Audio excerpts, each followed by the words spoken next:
troviamo in un luogo meraviglioso, la riserva naturale regionale della Foce dell'Isonzo, l'isola della Cona. Il fiume Isonzo nasce in Slovenia, nella Val Trenta, appartiene all'Europa centrale, alla Mitteleuropa, e toccando diverse località molto note, come Caporetto, Kobarid, quindi anche legate alla Prima Guerra Mondiale soprattutto, o Gorizia, sfocia qui nell'Adriatico, cioè nel Mediterraneo.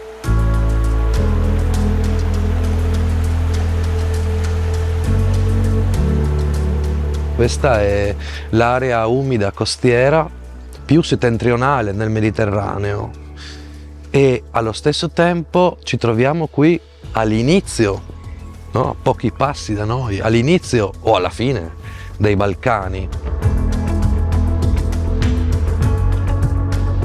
Quindi è un punto di incrocio, un punto di transizione, no? Una soglia tra l'Europa centrale, la Mitteleuropa, i Balcani e la grande regione mediterranea.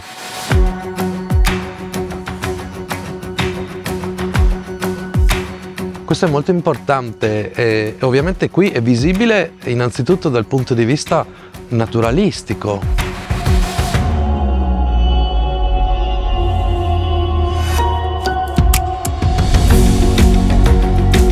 Ma non solo. Qui possiamo vedere degli uccelli e ci sono più di 300 specie di uccelli, no? Ci sono uccelli che sono stanziali oppure di passo che si fermano qui temporaneamente.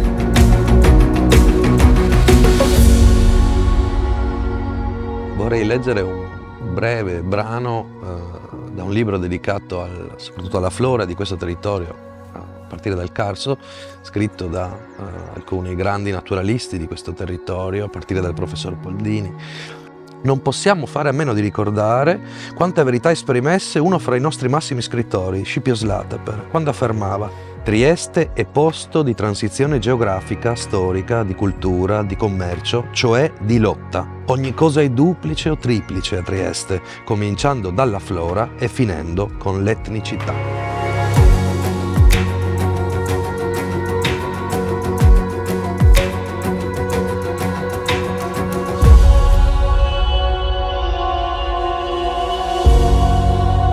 Questa terra complessa, per poter essere compresa, va osservata non solo nei suoi elementi, no?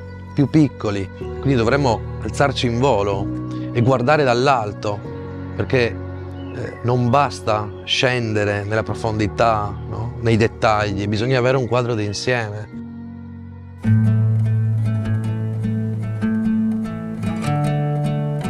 Forse per capire meglio la fine del fiume Isonzo bisogna stare sul ciglione Carsego, magari sul sentiero Rilke.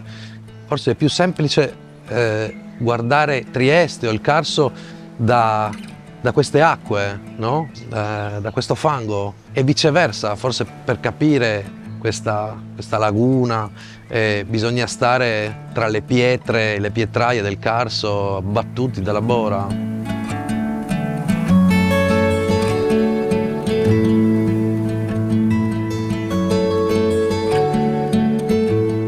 Tutta questa complessità ha bisogno di una postura, di un modo di stare al mondo, e Scipio Slateper, l'autore del mio Carso, avrebbe potuto forse scrivere un romanzo basato sulle sue lettere, ma è morto nel 15 in guerra nella Prima Guerra Mondiale, vicino all'Isonzo, sul Podgora, al Monte Calvario, vicino a Gorizia. In due di queste lettere, che sono dedicate a Gigetta, la sua futura moglie in questo caso, perché le scrive nel 12, l'avrebbe sposata poco dopo, e dice, credo, delle cose importantissime. Io non posso dimenticare queste cose essenziali della mia natura.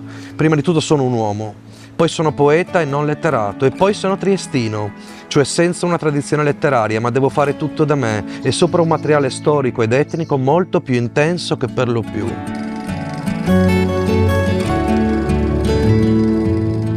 E in una lettera di pochi giorni dopo dice: finché io non so divorare tutta la complessità della vita umana, assistendo partecipe delle sue forme apparentemente contraddittorie, commercio e letteratura, salotto e città vecchia, Carso e lastricato, sloveni e italiani, io non sono poeta.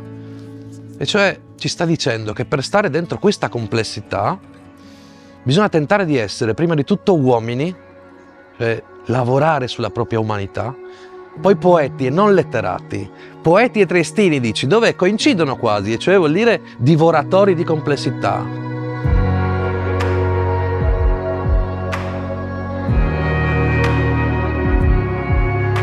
Io aggiungerei un'ultima parola, un'ultima figura a me molto cara, che è quella del pellegrino, cioè chi va per i campi, chi va per i boschi con uno zaino, una bandiera bianca e non ha niente da rivendicare, fragile. Ecco, forse per stare dentro queste terre di confine, di frontiera, dentro questa soglia, forse bisogna camminare in questo modo.